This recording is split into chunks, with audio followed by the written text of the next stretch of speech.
Dare great things for Christ.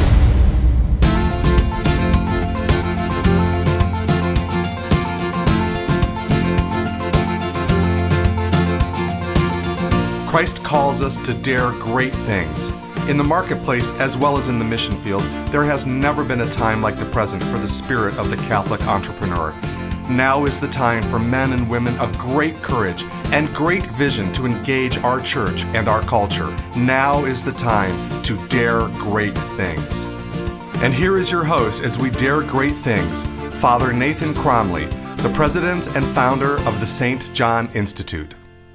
Living a life according to virtue is difficult for anybody, but those in roles of leadership are under particular scrutiny by those whom they serve. Every day, their every decision has impact on the lives of those who are underneath them. For this reason, leaders have a special need of the virtue of justice.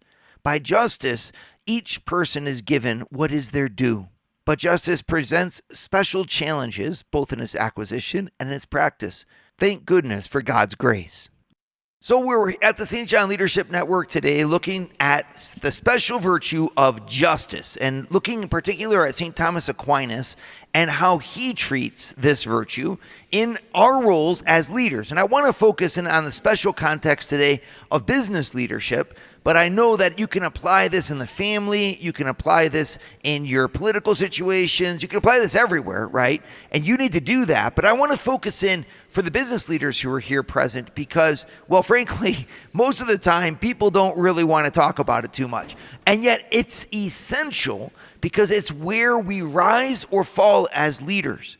Now, I know that all of the four cardinal virtues are essential for our success, right? Prudence is that ability to practically know how to advance given the circumstances that you have towards the success of the resources that you've been given, right? So you start with a given set of circumstances and you move through the changing fields of vicissitudes, right, that are out there, and then you arrive at the successful completion. It's the quality of a leader that we all need. We get that, right? We also know the need of temperance in order to do that because as we're going through all of the challenges in leadership, we need to restrain ourselves from going after what is too easy and pleasant to a degree that's too much. Meaning we can enjoy various things, but they can also distract us from our focus. And we also need fortitude. We talked about that in the last class. And fortitude is the virtue whereby I'm able to endure patiently all of the difficulties that can come my way as I try to achieve the goal, right? So you have a prudent person who is both temperate and strong. And you say, well, God, what could go wrong? Well, this is exactly it. The one thing that's missing in this whole scenario that we've just described is a leader's relationship with those who are following him or her. And that, my friends, is where the virtue of justice comes to play. And it's no coincidence, of course, that this relationship with those who are with us, our colleagues, our team members, those whom we serve as the leader of an organization, that they are also our number one challenge. Anyone who starts a business knows you start your business, for example, as an entrepreneur, doing something that you're good at, doing something that you enjoy. And then you decide to employ people. And everything changes, right? Because now all of a sudden, you're not just doing the job, you're actually running a business that does the job. And that's a whole different skill set. And that's why a lot of people just prefer to say, you know what, I'm not even going to go there. I'm just going to keep doing it by myself because I prefer to do things and do them well rather than scale it and work on all kinds of management, organizational practices, which are not my skill set. And I think that that's a fair and honest choice that many people choose to make. And other people will say, nope, I'm going to go for the gold. And when you go for the gold and you say, I'm going to create something that'll endure after me, I'm going to create something that will allow other people to shine in their different, sets of values. And I'm going to ultimately perhaps create something that'll generate even more profit than I ever could by myself. You find yourself now with a whole mess of new problems that are far beyond the problems of production and sales, which is where most entrepreneurs begin. I produce something, a goods or service, and then I sell it. And now I find myself instead dealing with emotions, dealing with personality conflicts, dealing with team constitutions, team dynamics, and the whole field of the human person. Now, I want to give you some encouragement here. If you have taken that pathway forward, which most of you in the room are, or you're involved in managing a team of people or running an organization, let me give you some encouragement right off the bat. And that encouragement is that your Christian faith is all about this. You should be different as a boss who has a Christian faith compared to a boss who doesn't, in particular, in the wisdom that you have in approaching the situations of the workers who work for you. And this is a wisdom that's given through God's holy word, and in the Catholic Church is endorsed by the strength of the sacraments and God's holy grace that's given to us, but that also, and this is important, has trickled down through 2,000 years of the church working with the human person. Pope John Paul II used to say that the church is an expert in humanity. Well, if it's an expert in humanity, then we need to listen to that, because most of the employers that I know, their number one struggle is the employee. It's not so much the working conditions, the inflationary environment, anything that's going on in politics or the economy or anything. The number one struggle that they face is, how do I motivate my people? How do I keep my people motivated? How do I connect with them so that they'll go forward with me? Well, if we have the opportunity, we can look through the church's history to learn how to do just that from the knowledge that the church gives us of the sources of human motivation, of the obstacles to human activity that arise from the passions and lack of virtues, and so forth. Well, that's exactly what I want to do. I want to look, for example, at St. Thomas Aquinas today with you.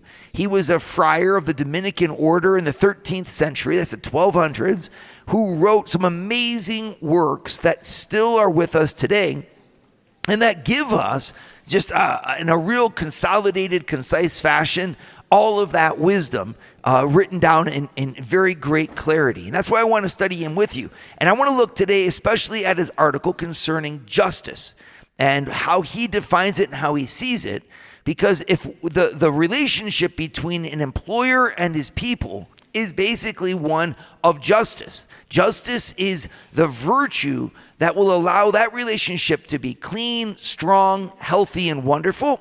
And the lack of justice is what's going to corrode that bond of trust.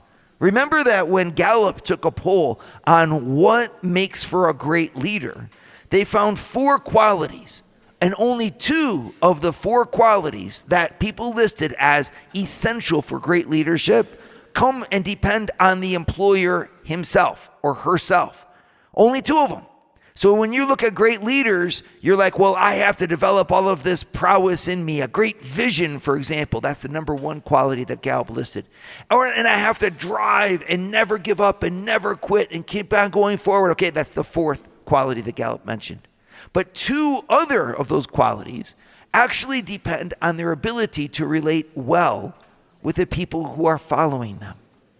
And I underscore this with you all because so much leadership development today emphasizes the leader as a person in their vision and in their passion, and de-emphasizes or completely overlooks the importance of the quality of trust and trustingness. So a leader has to be trusted by his people, and a leader has to trust his people. That ability to relate with them well, gaining trust, is 1/2 of all of the qualities that the Gallup discovered as essential for leadership. 1/2. And it's not surprising, right? It kind of makes sense. If I'm a leader, I'm charging forward, but I'm charging forward with people.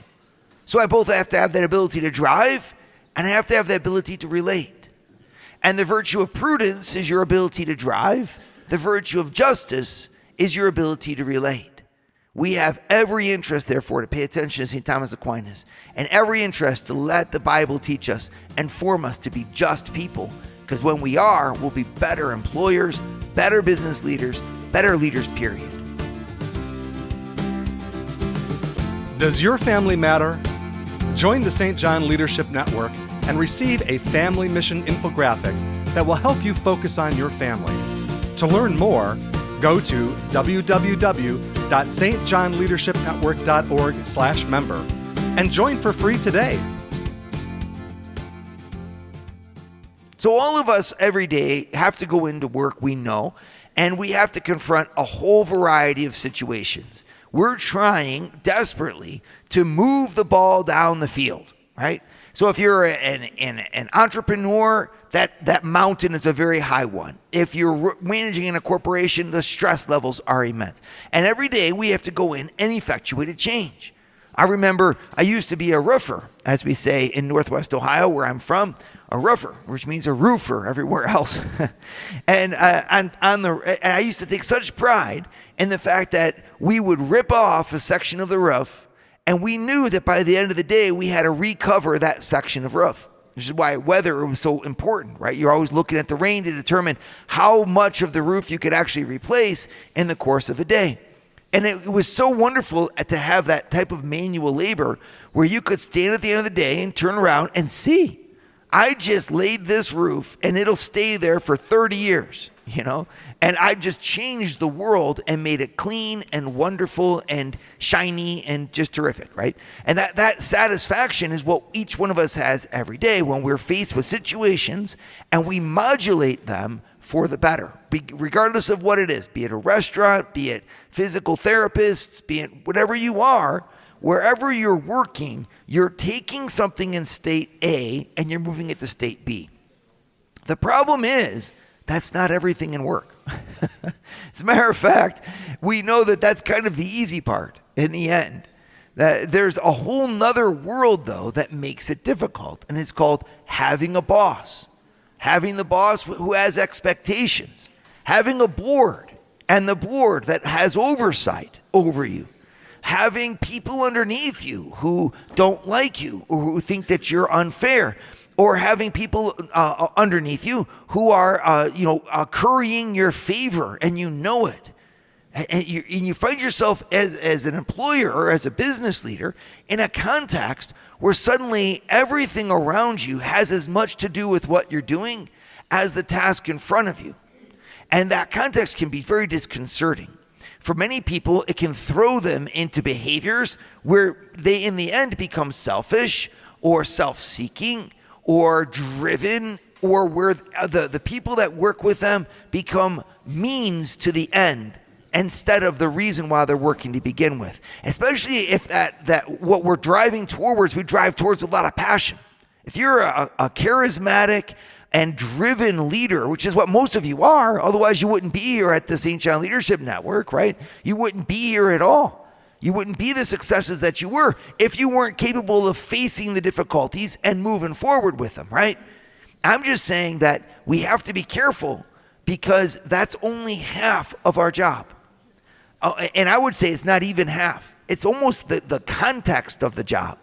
But to actually effectuate that in an organization, I need a whole nother set of skills, people skills, the ability to build and furnish trust amongst my team, to build trust by getting them to trust me, and to furnish trust by actually empowering them. And if I can do that effectively, as you all know, my team takes shape around me and the work is done exponentially well. We have everyone on the team now is functioning not only independently, but as a unit, creating synergy, and the work is just flying out. And then, of course, with the work comes the profit. And that is the goal. But how do I, in fact, do that? And if I look at myself, well, I recognize that the real problem isn't the others. The real problem is me, right? Because inside of each one of us, we have a proclivity to selfishness. You could say it's a proclivity to sin as well, because it is. A desire, for example, that's disordinate with respect to greed. A desire that's disordinate with respect to your reputation and being honored in the eyes of others. A desire that's disordinate with respect to how you are valued or seen as a leader by the people that follow you. And all of those different forms of selfishness that are inside of us as a result of sin, they get in the way and can produce behaviors that degenerate the trust that we so need and desire. Like we can get in our own way. Why? Because, we speak with sarcasm, We are judgmental with respect to other employees. We talk behind their back, right? And we stab them in the back in the presence of another employee to make ourselves look good or to make them look good, whatever it might be, right? We sacrifice people. We overwork people. We say that they're getting a fair wage, but in fact, are they, right? If you were in their job, would you stay there? Right? And you'd be like, no way, I'd be out of there. Well, then why would they stay? Right? We can treat them curtly. We don't greet them. We don't treat them with care. When we know that they have needs, we kind of ignore it. Each person isn't always valued for what they do. Sometimes we just thank the people at the top, and we don't really recognize the people that are underneath them. And there's all kinds of ways where people who work with us can hold and have axes to grind against us. And I'm going to say, if you really look at it honestly, most of those things come from ourselves. There can be situations where it's in fact the people that are around you that just are no good. But most of the time it's going to come from you. And in any case, I can't control what the people around me are going to do. But if I'm Christ's leader in the workplace, I owe my workers justice. I owe them an environment where they are given what is their due. Right? That's how St. Thomas Aquinas defines justice. He's going to say in Article 1 here of question 58 of the Summa, the second part of the Summa, which is, I know, very confusing, but he says basically this: justice is rendering to each one his due. Right? So that, another one, Isidore, for example, quotes and said, a man is said to be just because he respects the right of others, the due of others, what belongs to the other. That's a wonderful definition because it opens it up for us in a way that's very practical. So if I'm the leader of an organization and I'm called to be just, it means that everyone in the organization is supposed to get what is due to them. And so that doesn't necessarily mean that everyone gets the exact same thing, but it does mean that everyone gets what is their due. So you say, well, how does that look? Well, Aquinas later on breaks it down into two different actions. And we're going to take a look at each one of these actions, right? Because that's the field that I have to focus in on. And he says the first action of a leader is called commutative justice. Right? Commutative justice means, in a sense, that everyone in the organization has what they need as a member of that organization. So it's the rules that by which you govern an institution. So obviously from policies, procedures, HR laws, HR practices, things to make sure that, hey, if you're here, you're given a set of rights that we maintain. And if people are violating those rights, you can file a grievance and we can in fact enforce that grievance so that you get justice. You have what is necessary for you to do your job as a member of this organization.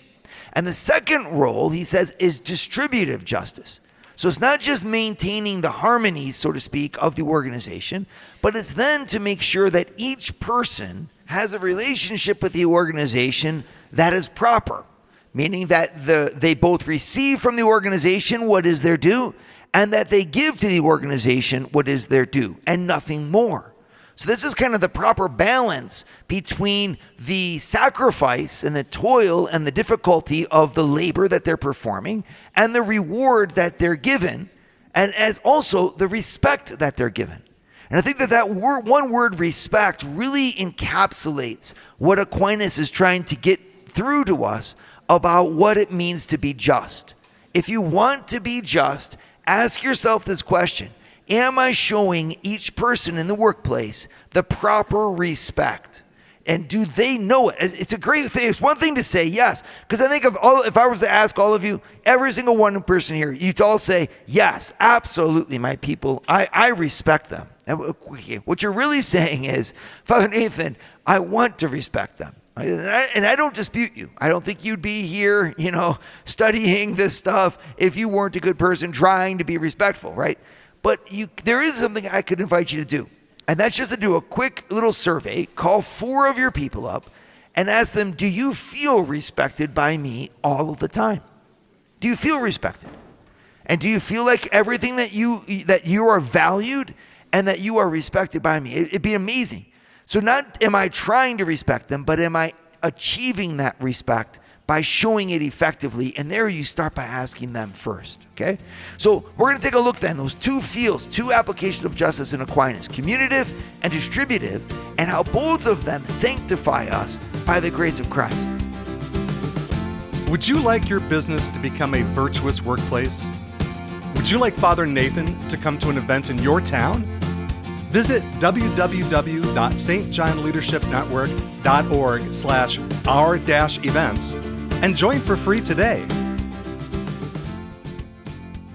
So every one of us knows that when we take charge of a company or when we take charge of anything, we're invested with authority. And sometimes that comes with a trumpet blast, right? And some incense that's offered up in front of us as people clap their hands.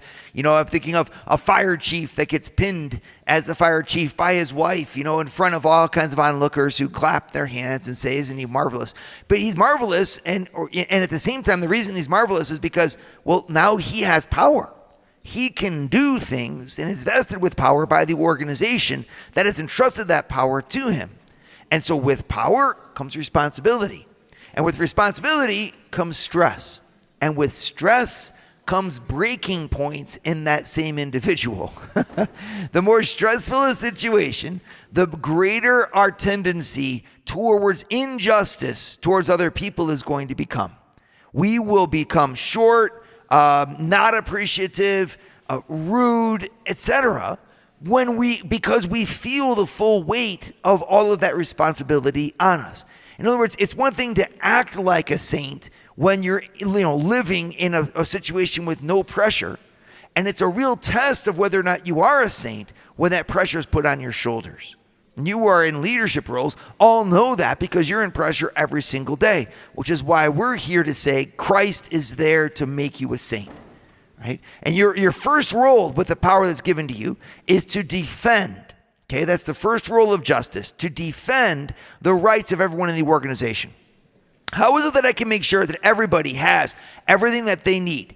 That they're not being disrespected, they're not being challenged, they're not being harassed, right, in the workplace, that they have the tools that they need in order to perform, that the fair evaluations. Your first obligation as a leader in a business, in other words, or any organization, is towards the structure of that organization, to make sure that structure is sound, universally applicable, and in fact, respectful in what it does for its people.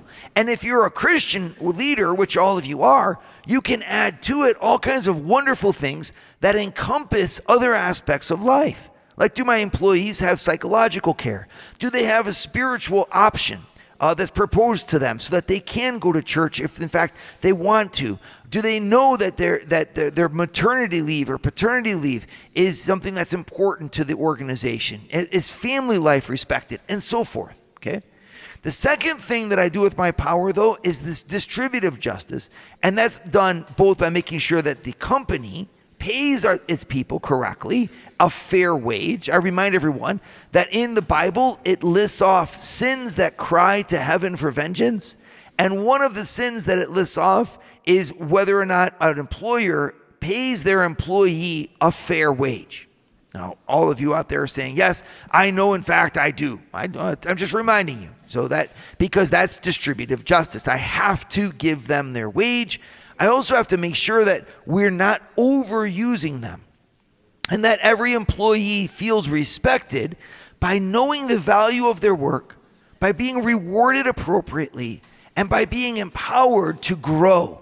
Right? This is especially where the Catholic Church's ethos of business leadership shows a beautiful face and wonderful power. I am not in my position, in other words, in order to dominate you. I'm in my position to grow you. All right? I am there to help you to leave every day with your head held high. And that's so important, because every single one of the people that work underneath me go home and they relate to their children and their families in the same way that I related to them. If I value them and they feel that value in the workplace, well, then they're going to go home and they're going to value and show esteem for everyone around them. I'm responsible, in other words, to build up a place of psychological well-being and health in the workspace environment so that we cleanse our society of all that negativity that comes from people who feel defeated or feel worthless or feel not respected. This is why Christ has you in charge of your organizations and wherever you are and whatever level you are, so that everyone underneath you is given by Christ and through your justice a sense of dignity. I might not be able to show love for people in any kind of like emotional way, but I do show love and charity by providing a space of true justice for everyone who collaborates with me and everyone who works for me. That's an incredible obligation. And it's one that Jesus comes to meet us with. Because guess what? In order for you to become just, you need to become truly loving. Loving in the sense of really respecting the people that you are there to serve. And that adjustment from a self-seeking attitude to a servant attitude is one wherein I adopt an attitude of justice. The other person comes first.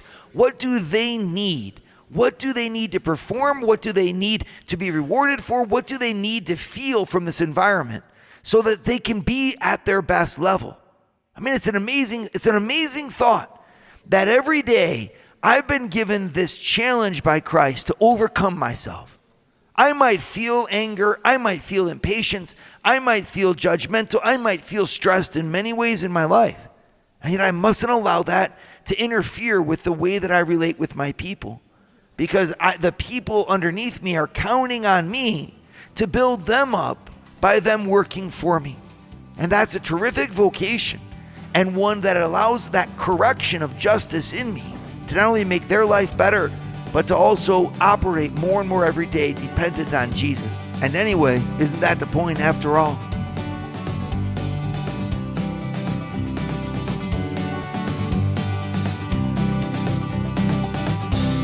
Dare great things for Christ. Share your feedback with Father Nathan. Send us an email at info@stjohninstitute.org. That's info@stjohninstitute.org. And don't forget to subscribe to premium video content to form, unite, and inspire you at Eagle Eye Pro on our website, eagleeyeministries.org. That's eagleeyeministries.org.